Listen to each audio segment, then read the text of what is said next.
Hello everyone. We want to give you some insights into our SaaS transformation journey, and we want to share how we solved some of the challenges that we assume a lot of you out there are also running into when building a SaaS environment using AWS. So first question to you, James. Let's start with what Lucanet actually is and which situation we were in when we started our SaaS transformation journey. I'll start off with maybe a little bit of history. When I joined Lucanet 2.5 years ago, we were a market leader predominantly in financial consolidation. So we had a fantastic product, really loved by our customers, great NPS scores. But it was one solution solving one problem, more or less. And it was a large Java monolith, had been developed over the course of 20 plus years, with the company being founded in 1999. And my mission when I joined was to transform that software into a proper cloud native SaaS solution. We'd already, maybe 2 years previously, started to build a cloud offering for our customers, but it was kind of lift and shift really. We just effectively hosted that large Java monolith and everything it required in the cloud for our customers using, I'd say, a fairly rudimentary architecture. Our strategy has evolved, and now we operate across all of the jobs to be done in the office of the CFO. And that produced a whole bunch of different challenges for us because we didn't build all of the extra solutions that we now host on the platform to support the office of the CFO. It's a mixture. So we already had some, obviously, because we had this fantastic consolidation product. But we also acquired some companies along the way. They're all great products, but they're all built in a very different way. And it became very clear quite early on that this was going to have a profound effect on the way that we approached designing our new platform. Usually when you talk about Java monoliths, people immediately think monolith bad. This is not the situation that we were in, and this is an important aspect of what we are doing. Our product is a highly maintainable Java monolith, and we knew that we do not want to throw away the 20 years of expertise that went into developing this product. So we wanted to have some kind of architecture and some kind of infrastructure that would allow us to keep our product and to keep building upon the strengths of our product while also allowing for efficient new development. Can you explain our core concepts and architecture and what a so-called tenant pool is and how this fits into our architecture? Tenant pools are the core level of architecture that we have. They are an isolation level that is more or less unique to our architecture. A tenant pool is, simply put, just an AWS account that hosts all the data and all the services that we require to host up to 100 tenants. And we have deliberately chosen this specific model for its, advantages. Now, tenant pools in Lucanet are, certainly in R&D department, a completely kind of accepted concept. And we were trying to think back to the point where we actually decided that this was the architecture we wanted to use and how we validated it. And we work very closely with AWS. We have some great colleagues over there who are cloud solution architects that advise us on the best way to use AWS. And we presented this architecture to them.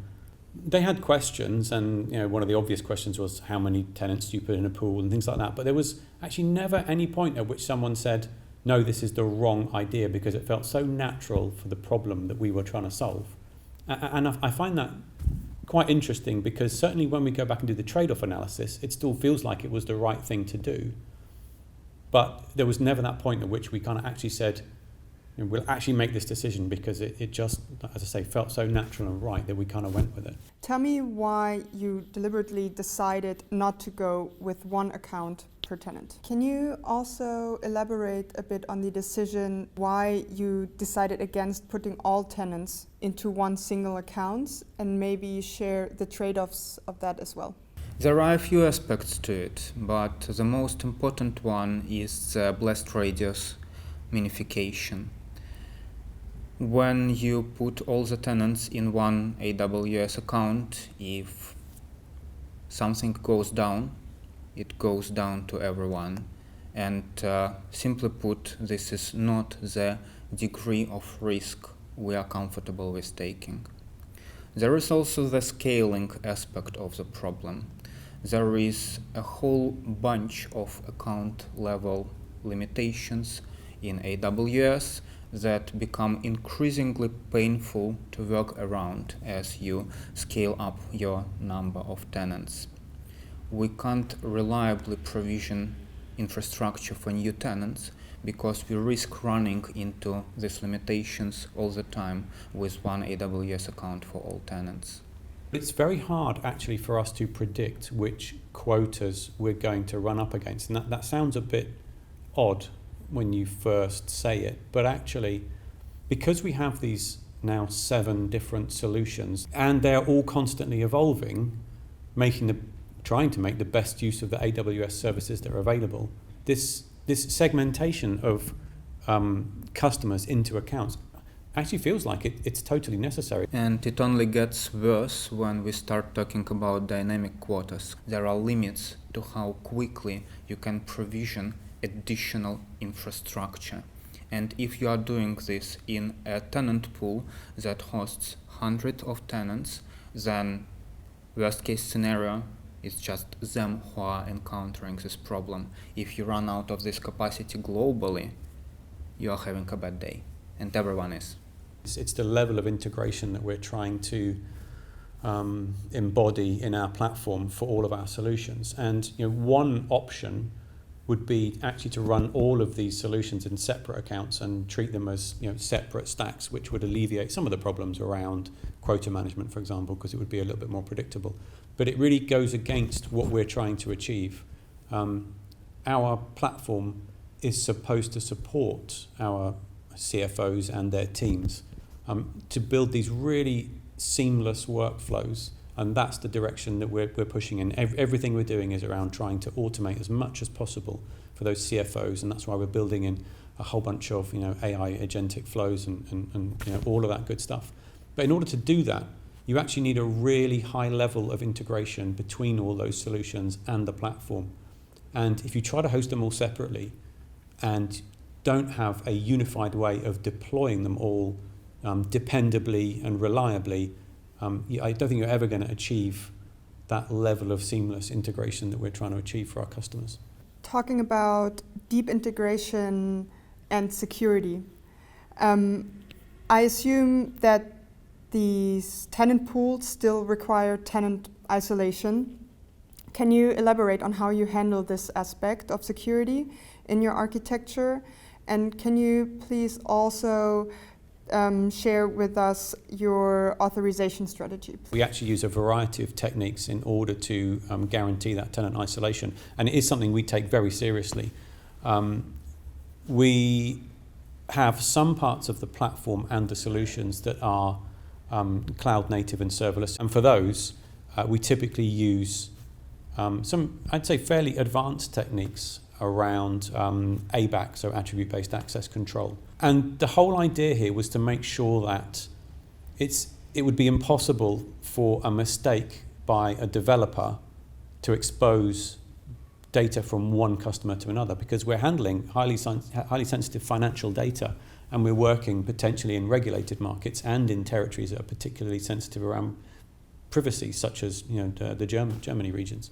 What we did was we avoided one of these situations where you simply maybe put all the data in a database and have a prefix on the column and then leave it up to the developers to build their queries. And we leveraged as much of the AWS platform to do that work for us as we could. So we use these attribute-based access controls, as I mentioned, so that when a request is authorized and that's done actually using Lambda authorizers, typically on API gateway routes.